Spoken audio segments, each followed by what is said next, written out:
Pessoal, hoje pela manhã, eu tô tomando café aqui, é que eu não peguei na xícara, para não sujar a xícara, aí a Juliana vai brigar comigo, né? Hoje pela manhã eu levantei cedo para fazer um bolo para trazer para o Gilberto. Aí trouxe o bolo, né? Caprichado o bolo. O pessoal deve estar lá travando, o Vanderlei deve estar lá no bolo. O bolo ficou bom pra caramba, acabei de comer agora. Fui eu que fiz. Tá certo que eu embalei direitinho no plástico, ficou bonitinho, bem embalado. Peraí. Cafezinho bom, café da Juliana. Porque a Lara também, a Lara já me abandonou há muito tempo. Antigamente ela vinha aqui, batia papo comigo, me via todo dia. Agora, já, se eu quiser ver a Lara, tem que descer. Vambora, vamos trabalhar. Márcio tá aqui com a gente. Fala, Márcio. Márcio Danilo. Carlos Tadson, muito bem, Hélio. Você é um excelente profissional. Obrigado, Carlos. Muito obrigado, muito obrigado. Isso aí, cara, sem modéstia, sem falsa modéstia, eu tento fazer direito, né? Israel, bom dia, meu amigo, tamo junto. E o Márcio, lá de Dubai, bom dia, Hélio, meu amigo, que venha um ano de 2025 melhor para nossa Teresópolis. Nossas orações para o prefeito e para toda a cidade, né? Valeu, Márcio. Um abraço para esse grande escritor e historiador Vanderlei e minha amiga e pastora Gabi. Assim o programa de Carrazena termina o ano de 2024 sobre bênçãos. A ideia é essa mesmo, tá? A ideia é essa. Como ontem teve aqui o Marcos Basílio e Jonas, né? Ontem o pastor Bruno Couto lançando um livro, a pastora, minha companheira de Metanoia, né? A gente trabalha junto no Metanoia, um ao lado do outro. A Ludmila, enfim, tiveram aqui essa semana. Deixa eu tocar aqui, peraí. Deixa eu ver qual que eu vou chamar aqui. Vamos falar sobre pagamento, que aí o Vanderlei já entra daqui a pouco também falando sobre isso. Pagamentos atrasados. Bandeira, 13º dos servidores. Coloca na tela. Nós estamos hoje aqui no SINDPMT, que é o Sindicato dos Servidores Públicos Municipais de Teresópolis, para conversar com o presidente do sindicato, Alexandre Pimentel, acerca de uma preocupação dos servidores públicos municipais, Alexandre, que é a questão do 13º salário. Se aproxima o final do ano, quer dizer, já estamos no final do ano, né? Quem pôde, os empresários que puderam pagar a primeira parcela foi até dia 19 de novembro, e quem não pagou a primeira parcela tem que pagar integral até o dia 20 de dezembro. O servidor público municipal está seguro quanto ao pagamento do 13º salário? O servidor está muito preocupado, né? E com razão. Nós não temos nenhuma informação através da prefeitura. Tentamos contato via ofício com o prefeito, também com o secretário Vinícius Albergue, e para uma reunião onde a gente pudesse ter essas respostas, e não tivemos. Hoje a gente pode falar para o servidor o seguinte: o sindicato encontra-se, sim, muito preocupado com o que está acontecendo pelas notícias que estão saindo hoje nos jornais, né? Que estão sendo colocadas. E o prefeito, ele tem até dia 20 para pagar esse 13º. Até porque o prazo dele é dia 20. Se ele não pagar até o dia 20, o Jus Brasil diz que ele sofre uma multa por servidor, né? Então, quer dizer, eu acredito que ele vai pagar até o dia 20. Estão rolando um comentário que ele vai pagar amanhã, mas é comentário, eu não vou afirmar isso. Então, nós estamos aguardando até o dia 20 para que possamos tomar as medidas cabíveis. Agora, Alexandre, além do 13º salário, que é um benefício que está na lei, na Constituição, o servidor público municipal, por vezes, recebeu o 14º salário, que é um benefício extra. Esse 14º, se o 13º está ameaçado, o que dirá o 14º? É verdade, Luiz. Olha só, eu passo aqui a transparência para o servidor. Eu falo que eu não gosto de agir com mentira e nem com falácias, né? Hoje eu posso falar para o servidor o seguinte: se no ano passado ele deu 0,1%, nós podemos aguardar a mesma coisa, tá? Agora, se ele vier a pagar 50% a 100%, aí a gente já vai falar que foi bom. Mas eu já passo para o servidor. Servidor, pode ter certeza, pelo andar da carruagem, pelo que está acontecendo, esse prefeito vai pagar 0,1% para vocês, tá bom? Não vou mentir. Se ele pagar além, é lucro. Agora, Alexandre, um outro benefício que o servidor público municipal tem direito, a justiça deu ganho de causa e até hoje o servidor não tem recebido, que é o plano de saúde, né? Como é que está essa situação do plano de saúde? Bom tocar nesse assunto. Então, o plano de saúde, nós já estamos com uma empresa, tá? Nós fizemos todos os levantamentos aqui dentro do SINDI-PMT, aonde ficou avaliado mais ou menos pela prefeitura, que foi passado para a gente, em torno de 6,5 milhões. Nós conseguimos 3 milhões para os servidores ativos, tá? Já foi mandado para o judiciário, já foi batido o martelo. O prefeito, ele tem um prazo para responder, sendo que o prazo da prefeitura é dobrado. Então, quem vai responder vai ser o Leonardo no governo do Léo, né? Que vai ter que responder. E tem uma multa, se não cumprir, é uma multa de 500 a 700 mil reais por dia, que o juiz já determinou. E também deixar aqui que nós estamos também tentando lutar pelos aposentados, que lutaram 35 anos da sua vida, entregaram a sua vida para a prefeitura e hoje estão precisando de SUS. Então também nós estamos tentando fazer essa parceria junto com essa empresa e junto com a prefeitura para tentar trazer essa demanda também desse plano de saúde para os aposentados. Agora, Luiz, me causa estranheza, como diz um antigo vereador, é o prefeito não atender o SINDI-PMT, né, que é o sindicato do servidor público de todas as categorias, e atender o CEP. Então você vê como as coisas estão hoje em nosso município. Hoje a categoria que tem que ser, o sindicato que representa a categoria hoje é o SINDI-PMT. Ele não atende a gente por birra, mas atende o CEP, aonde só leva algumas notícias para alguns servidores.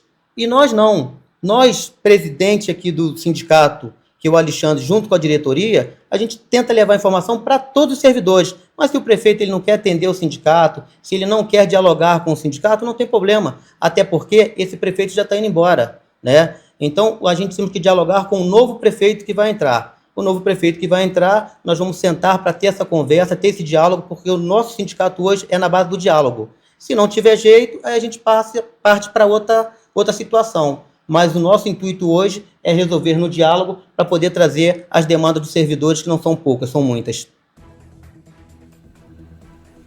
Deixa eu ouvir o vereador Rangel falando sobre esse assunto, pagamento. Lembrar, senhores, que os terceirizados da prefeitura, os prestadores de serviço, estão todos sem salário. UPA não recebeu, esses postos de saúde ninguém recebeu. Será que ele paga? Ah, tem até o 5º dia útil. Eu acho que já deve ter passado. Acho que hoje dia 10, então, cadê o salário desse pessoal, doutor Amorim? Semana passada a gente falou aqui da questão do transbordo. Em seguida ele fez uma nota, dizendo transbordo regularizado. Transbordo sendo feito a toque de caixa, que continua entupido de lixo lá. E descumprindo até a ordem judicial. Porque eu já não acho, eu sempre disse o seguinte, eu sempre ouvi dizer, ordem judicial não se discute, se cumpre. Aqui em Teresópolis não precisa cumprir. Porque se tiver judiciário, desculpa, mas está de Guapi para lá, porque aqui não funciona. Porque se funcionasse, o judiciário que foi lá e interditou, já teria tomado uma providência, que aí já não cabe mais a gente. Porque assim, é muito simples vir aqui e dizer, mas o que o vereador fez? O vereador fez até aqui. Quando o juiz botou a caneta dele, a responsabilidade é dele, não é mais nossa. Porque ninguém vai lá e caneta o juiz. Pelo menos eu nunca vi, né? Então, a responsabilidade hoje daquela vergonha é do judiciário. Tanto que ele ainda botou nota que ele estava procurando uma liminar para obrigar a empresa que não recebia a prestar o serviço. Mas a gente já viu isso aqui. O judiciário já deu, pô. Para mandar ligar a luz que não pagou, para tudo. A única coisa que ele não deixa de pagar, doutor Amorim, é a conta de água. Não sei por quê. Ele tem uma simpatia imensa pela Águas da Imperatriz, né? Então, isso ele não deixa de pagar. Não sei se é o Porto Seguro, né? O pessoal costuma falar que a gente nunca deve abandonar o nosso Porto Seguro. De repente, é o Porto Seguro dele.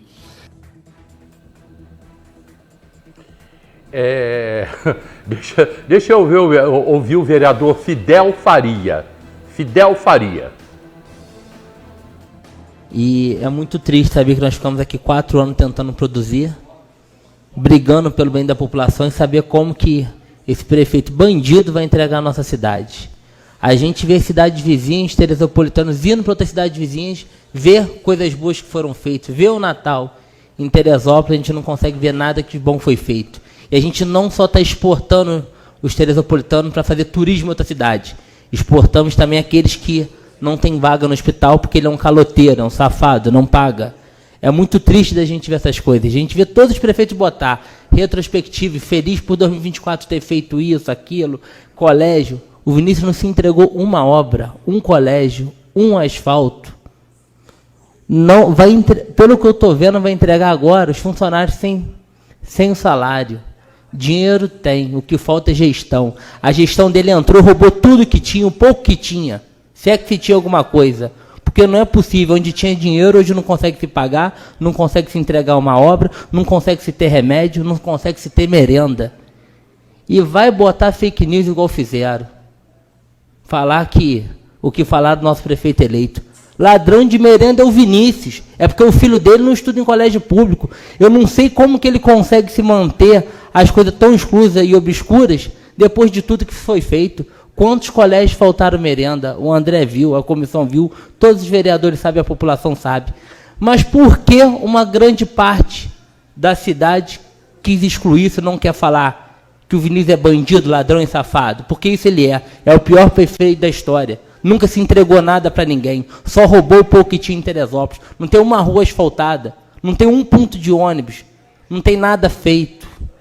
Não tem copo descartável. Não tem esse papel higiênico. Faltou agulha na UPA. E 2 dias a gente vê a secretária lá falar que se tinha agulha. Lógico, 2 dias depois, pegando emprestado com o Hospital de Nova Iguaçu.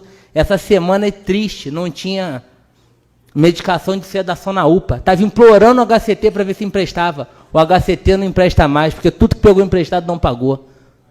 Vinícius, prefeito, safado, caloteiro. Eu tenho que repetir essas coisas. Por mais que você me processe de novo, é uma honra ser processado por uma pessoa do mal como você. Mau caráter, que não se paga a ninguém. É melancólico como você entrega hoje a cidade. E é triste eu ter que falar isso aqui hoje. A gente queria estar aqui falando de festas, coisas boas, mas infelizmente como você entrega a cidade é uma vergonha.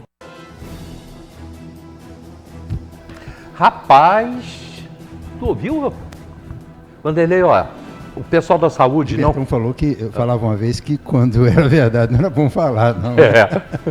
Bom dia. O pessoal da saúde não recebeu. Só que no portal da transparência está como pagaram. Na carteira digital, carteira de trabalho eletrônica, consta que pagaram. Só que ninguém recebeu. O pessoal da saúde é 80%. O pagamento é fake também? Pagamento fake. E aí você viu o Rangel falando sobre isso, a gente ouviu aí o presidente do sindicato, que o governo não recebe o sindicato, o prefeito não recebe o sindicato. Rangel falou de outros problemas e de outras dívidas também que o governo vai largar para trás. E aí o vereador Fidel chegou e esculhambou, rapaz. Na política se banaliza muito a crítica, né? Quem é de oposição normalmente critica quem está na situação. E a gente vem percebendo isso ao longo do tempo, até que quando bons prefeitos, ou prefeitos bem intencionados, cometem algum deslize ou não atendem um certo tipo de interesse, e eles são muito criticados, acaba a população indo naquela onda que o prefeito é ruim, é isso e aquilo, mas as pessoas não têm noção. Bom, quem acompanha o diário ao longo desses 6 anos e meio Sim. desse desgoverno, desse não governo Vinícius, tem noção do que está acontecendo. Afinal de contas, o cara vive no mundo de Nárnia, onde tudo para ele é a promessa, é a fantasia de uma coisa realizada, só pelo sonho dito, né? Ele pensa numa coisa, de noite, de manhã diz que vai fazer, e para ele no dia seguinte já fez e acabou aquele sonho, não precisa fazer mais nada, né? E algumas coisas que ele começa, ele não consegue terminar. Como dizia o Odorico, né, ele é muito bom de iniciativa, mas de acabativa é terrível, né? Não tem acabativa nas coisas dele. E algumas coisas nem iniciativa tem. Porque você vê, o Parque Jorge Márcio, já temos até placa de inauguração, placa sinalizando o tal do Parque Jorge Márcio. A única coisa que foi feita desse parque é um banner. Foi feito um banner na Estudantex anunciando que ali teria um parque. E o banner não diz nem as características, o tamanho, a sede, onde fica tal coisa. O banner era muito genérico, né? Então, esse mundo de fantasia que a gente vem vivendo nos últimos 6 anos em Teresópolis, a gente fica assim, como é que falar mal desse governo, né? Então, quando um vereador como o Fidel é um vereador, tem a fé pública do mandato, quando ele fala que o prefeito é corrupto, é ladrão, é bandido, essa coisa, fica até difícil até de processar um vereador quando fala isso, no momento em que as atitudes do governo caminham nesse sentido. Nós estamos falando aqui, há um mês atrás, nós denunciamos Foi uma matéria que surgiu aqui no Diário, porque foi no Diário que chegou um leilão para ser publicado. Isso. Então chega no Diário, na redação do Diário, um leilão para ser pago, um edital, de que haveria um leilão na semana seguinte para vender um prédio da prefeitura. Isso é muito... Imagina você, a surpresa, chega em casa, alguém dizer que, olha, vi um anúncio no jornal vendendo a nossa casa. É isso que aconteceu em Teresópolis, né? E não é um prédio qualquer. Não é um prédio que foi que a prefeitura herdou ou tem lá a posse dele provisória. Foi uma fábrica, uma indústria. E é um prédio comprado pelo dobro do valor que ele custava, que ele estava sendo oferecido ao mercado. Quem fala também desse valor de 3,5 milhões para esse prédio é o Rangel, na Câmara. E o Rangel tem amigos que foi oferecido a esses amigos do vereador Rangel esse prédio por 3,5 milhões. Não comprou porque achou que não valia. A prefeitura achou que valia 6,5 milhões. Era 3,5, mas pagou 6,5. Mas teve a audácia de comprar esse prédio. Por 6,5 milhões e sem olhar para o documento de identidade do prédio, que é o RGI do prédio. Não se compra nada sem olhar o RGI, porque o RGI é a certidão de nascimento do imóvel, onde estão ali as anotações, as condições do imóvel, né? Então não é só as condições físicas do imóvel. Aliás, essas condições físicas desse imóvel também elas são fake, porque esse prédio tem 400 metros legalizados só. Ele aparece como 1.000 e poucos metros de tamanho dele, que ele tem vários andares, então é 1.300 ou 1.400 metros, mas só tem 400 metros legalizado, ou seja, só existe 400 metros aí. Porque o resto está na beira de rua, está na beira de rio, isso não é legal, isso não é prédio, isso não é construção. Na hora de você avaliar um imóvel, é por isso que as pessoas vão lá, valia 3,5 milhões na hora de comprar, mas na hora de avaliar, a imobiliária diz que vale 6 milhões, 6,2 milhões, 6,5 milhões, porque ela olha prédio de 1 milhão, de 1.300 metros. Mas, na verdade, ele só tem 400 metros quadrados, porque os 800 metros estão ilegais. Não são construção. É a construção que a prefeitura teria que mandar demolir, o proprietário tirar, porque ela foi construída de forma irregular. Então, essas coisas são, assim, mas a prefeitura comprou 400 metros ou 1.300? Ela comprou 1.300 metros, porque a avaliação que ela tem... É por isso que tem essa avaliação de 6 milhões e pouco. Porque, realmente, pelo mercado, você avalia... Como é que uma imobiliária avalia o mercado? Avalia um imóvel? Pela metragem dele. Então, tantos metros, o metro vale tantos reais nessa região. Então, chegou-se a esse valor de 6 milhões. Mas o prédio, na hora de você avaliar, você tem que avaliar ele pela condição real dele, pelo tamanho real que ele tem e que está escrito no RGI. Está averbado lá que ele tem 400 e poucos metros, eu acho 423 metros. E é uma boa metragem, inclusive, mas está muito distante de 1.200, 1.300 metros, que é o valor que as imobiliárias entenderam que aquele prédio tem. É por isso que quando você vai comprar um imóvel, você sabe que você compra o que está oficial, o que está legal, o que está escrito no RGI e a condição legalizada dele. Porque essa posse dessa metragem que é fantasia, que é fake, que é irregular, essa posse é provisória, existe risco dela. Né? Existe risco nessa posse. Então, são coisas muito absurdas. Mas o mais absurdo é a Procuradoria dar um parecer dizendo que o RGI está ok, e o RGI estava pendurado desde 2011. Isso aí cheira a fraude, né? A gente está falando de quadrilha, de fraude, é tudo isso que a gente está falando, tá? Não estamos falando de um negócio, sim, de uma compra, não. A gente está falando de uma fraude que houve nessa compra desse imóvel. Uma fraude explícita. Tanto que o prefeito, há mais de um mês que a gente fala disso, o prefeito não publica uma nota, não reclama, para ele a compra não existiu. Ele nem diz que é fake, né? Aliás, a compra não existiu desde quando ele comprou. Imagina uma prefeitura comprar um imóvel de 6,5 milhões e não fazer uma nota, dizer da conquista, né? Porque a conquista não foi do município, essa compra, foi conquista para alguns, não foi conquista para o município. Agora, uma coisa curiosa, quando esse bem foi alienado em 2011, claro que lá para 2013 o proprietário foi alienado em função de um empréstimo, parece que de BNDES, junto ao Bradesco. E aí, como o proprietário não pagou a dívida, o banco iniciou a tomada do prédio. 2011, tá, gente? 2011. Em 2015, o que o banco fez? Pagou na prefeitura um ITBI no valor de R$64 mil para fazer a transação, a posse definitiva do bem, que ele já tinha posse desde 2011. Quando você aliena um imóvel ao banco, você é o ocupante, é como se fosse um inquilino daquele prédio, porque a posse provisória passa para o banco. Exatamente. A posse é do banco, até você quitar aquela dívida. Ninguém coloca 1 milhão, 2 milhões, 3 milhões na mão dos outros sem uma garantia. O prédio era garantia de uma dívida. E essa garantia não é de boca, a garantia é de papel.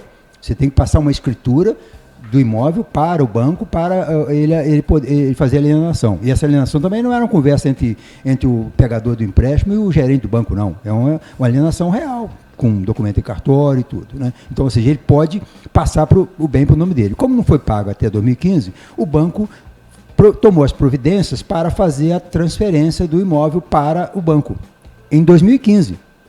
Iniciou, então, na prefeitura, um processo de transferência do imóvel, em 2015. Pagou ITBI. Sim. R$64 mil em 2015. Então, existe na prefeitura, desde 2015, um processo de transação desse imóvel para o banco. Mas isso não demora tanto tempo. E a prefeitura... Não, é porque aí o advogado entra com recurso, eu vou pagar, vão refinanciar, e aquela coisa ficou congelada de 2015 até 2021. Né? Então, nesses 6 anos, ela embrulhou um pouquinho. E o banco também não tinha pressa para isso, a prefeitura não tinha pressa para isso. A oficialização dessa transmissão da posse para o Bradesco não aconteceu em 2015, mas ele pagou. Existe um procedimento administrativo na prefeitura, existe um dinheiro público que entrou na prefeitura, o Bradesco a prefeitura pagou. Pagou para fazer o ITBI, pagou o ITBI em 2015 para fazer a transmissão para o RGI, que ela agora averbou em julho desse ano. Como é que a prefeitura compra um imóvel que existe um processo interno administrativo que ele está sendo transado para outro proprietário? Então isso aí é quadrilha, gente. Não se trata mais de um negócio mal feito, uma falta de atenção num processo. É normal acontecer falta de atenção em processos administrativos, né? É comum até acontecer isso. Às vezes o funcionário não é capaz, ele é mal assessorado, mas os erros que existem nessa compra são de um absurdo. E absurdo até agora a gente não vê nos portais da Justiça qualquer providência nesse sentido. A gente não vê a polícia subindo a serra para tomar conta disso aí, porque isso aí é um crime, envolve recurso, parte do recurso era a Fundeb, eles levam muito a sério essa coisa do recurso Fundeb, né? Sim. Tanto que quem cuida de recurso Fundeb é a Justiça Federal, é o Ministério Público Federal, é a Polícia Federal, então assim, a gente não sabe de uma providência. Eu lembro que o jornal perguntou agora, uns 10 dias atrás, ao Ministério Público Federal se havia procedimento, algum processo com relação a esse bem, e a informação correta, no prazo certo, responderam ao jornal que não tinha processo ainda, ou não tinha o processo. Então, ou seja, não significa que hoje não tenha. Pode ser que tenha já. Ele tem que ser provocado? É normal que se provoque, mas ele também se provoca a partir das notícias da imprensa, das notícias de blog, né? O Ministério Público ele age também não necessariamente por conta própria, mas também provocado sem ser aquela notícia-crime que se faz normalmente ao Ministério Público. Então, a gente está diante de um caso muito grave. Agora, esse caso, a notícia ruim é que esse caso não é o único, não. Teremos outros. Nós temos envolvendo a educação. Envolvendo a educação comprou uma casa na beira-linha para fazer uma creche. O doutor Amorim, lembra disso? Há uns 3 anos. Lembro. Falou, essa casa está superfaturada, não vale esse valor. Isso mesmo. Por que gastar 1 milhão para comprar uma casa? Eu sei até onde é a casa. Nós temos uma outra casa também que a prefeitura comprou de forma atabalhoada, que pode ser que tenha corrupção nessa compra. Granja Guarani? Granja Guarani. A prefeitura disse que aquele prédio da creche Começando a Viver, ali perto da fonte, estava interditada, estava impossível de usar e tal, e não tem nada acontecendo lá. Tem um rachadinho ou outro que se recuperaria facilmente, e era o argumento para tirar dali uma creche e levá-la para dentro da Granja Guarani. Talvez até a outra colocação, a outra sede, seria até melhor, mas abandonou-se um prédio próprio, construído lá pelo governo Tricano, acho que foi em 98, 99. Comprou um prédio. Comprou uma casa, e aí a informação de que essa casa custou 3 vezes o valor dela, na Granja Guarani, para uma creche. Se custasse o valor real, já era um desperdício de dinheiro público, porque a prefeitura abriu mão de um prédio que já tinha, onde tinha água, tinha luz, tinha as salas funcionando, que talvez precisasse apenas de uma pintura. Então, esse não governo, essas iniciativas é que leva a gente ver agora a prefeitura não ter dinheiro para pagar os compromissos do fim do mês, os fornecedores estão todos enrolados, ninguém está recebendo, as obras estão paradas, a calçada da prefeitura não terminou ainda. A obra da calçada não terminou, a obra da reforma do prédio não terminou, a escola bilíngue no bairro São Pedro está. Olha, tá Dona Cleméia, ela só não falou comigo porque eu não encontrei com ela, né? Mas ela está aborrecida com isso, rapaz. A escola em Noronha, que é uma obra de 4 anos. 4 anos, uma obra que demoraria 6 meses, que depois fizeram um aditivo mais 6, depois mais 1 ano, triplicou o valor da compra. Ou seja, se fosse fazer auditoria nisso, o próximo prefeito até ficava os 4 anos só vendo os erros do governo anterior para resolver. E talvez não seja nem a solução. Eu acho que até claro que tem que fazer um dossiê de tudo isso e mandar para a justiça desenrolar, destrinchar esse problema, mas o governo também que entra tem que tomar, a máquina tem que continuar andando, né? Não adianta, pneu Coreca não se troca com o carro andando, tem que parar ele uma hora. A máquina tem que andar, parar. mas o governo que vai entrar, o Leonardo, né? Ele também vai ter que acionar tudo isso, ele vai ter que provocar, porque senão isso fica na mão dele. Aí você tem um diferencial de alguém que domina o discurso político e tem cuidados com certas falas. Nós já vimos muito pilantra antes de assumir a prefeitura, ou então antes de ganhar a eleição, dizer que vai fazer auditoria, que vai fazer isso, vai colocar todo mundo preso, né? Essa conversa é muito comum. O Léo não fala isso. O Léo não fala isso em momento algum. Então, se ele tiver que tomar alguma providência, ou se ele pretende tomar, essa coisa está muito no consciente dele, da necessidade de tomar. Normalmente, quando o governo entra, um governo que tem preocupação de entender o que é uma máquina administrativa, ele faz um levantamento da situação em que ele encontra. E dali em diante, zerou o ano, zerou a prefeitura e ele começa dali. Porque uma secretaria tem lá 4 veículos. Mas cadê os 4 veículos? Só tem um lá. Legalmente tem 4. Quais são esses veículos? Onde eles estão? Então, se você ficar procurando 1 ou 2 carros, ficar procurando uma mesa, ficar procurando um balcão, ficar procurando os bens... Você não vai trabalhar. Você não vai trabalhar. Então, você faz um inventário de como você encontrou. E aí... O que não está lá não é problema do secretário. Você livra a tua cara. Se livra você, porque depois a conta chega para você. Porque daqui a 6 meses, cadê aquele carro? Cadê aquela máquina de roçar que eram 10 e só tem uma funcionando? Olha só, então essas coisas são muito graves. Eu vou jogar uma água, uma gasolina na fogueira para ver se apaga a fogueira. Eu ontem à tarde, eu só não vou te dizer quem é, eu estive conversando com a pessoa que vai assumir o turismo aqui em Teresópolis. Já estão mandando a gente calar a boca. E eu tive batendo papo com a pessoa que vai assumir o turismo aqui em Teresópolis. Sabe o que foi que ela... Sabe que ela... Depois me apresento. Depois te digo. Eu sou mal informado disso aí. Sabe o que ela falou, essa pessoa? Que não tem absolutamente... Olha aí, você falou ela, falou. Você falou ela, falou essa pessoa. Essa pessoa. Não, essa pessoa, né? Essa pessoa me disse ontem o seguinte, que não tem nada, que o turismo acabou, que não funciona, apagou. Mas não tem nenhum carro no turismo. Se precisar se locomover, tá? Ou vai de Uber, porque não tem carro, não tem nada. Aliás, é um modelo que o Leonardo andou falando sobre isso, sobre a necessidade de se pensar nesse modelo de comprar o frete, né? Comprar, às vezes sai mais barato você usar o Uber, usar um carro de táxi, numa caixa pequena ou num modelo qualquer de administração, para você evitar o custo com o motorista, o custo com o aluguel de carro. Porque se você ver esses carros que a prefeitura alugou aí, 15 ou 20 carros que a prefeitura alugou, eles ficam parados à disposição do secretário o dia inteiro, com o motorista parado esperando, e quando, na verdade, a utilidade que ele tem para a máquina é muito pequena. Então, ou seja, é preciso realmente fazer algumas revoluções na administração e você tem que ter uma mente muito arejada para essas transformações que precisam ser feitas na administração.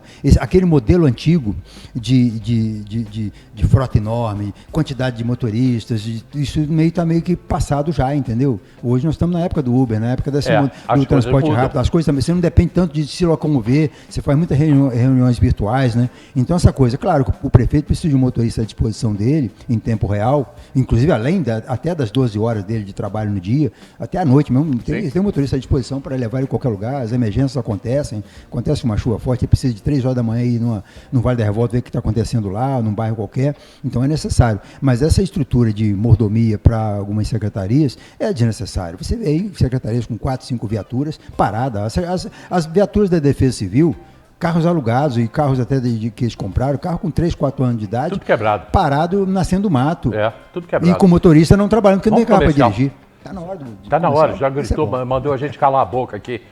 A gente volta já, é rápido, eu ainda tenho notícias ali, a pastora Gabriela está chegando. Eu falei hoje aqui o seguinte, estão me perguntando quem vai ser o próximo presidente da Câmara. Falei, eu não sei, eu acho que ele não tem filhos. Vamos comercial, a gente volta já.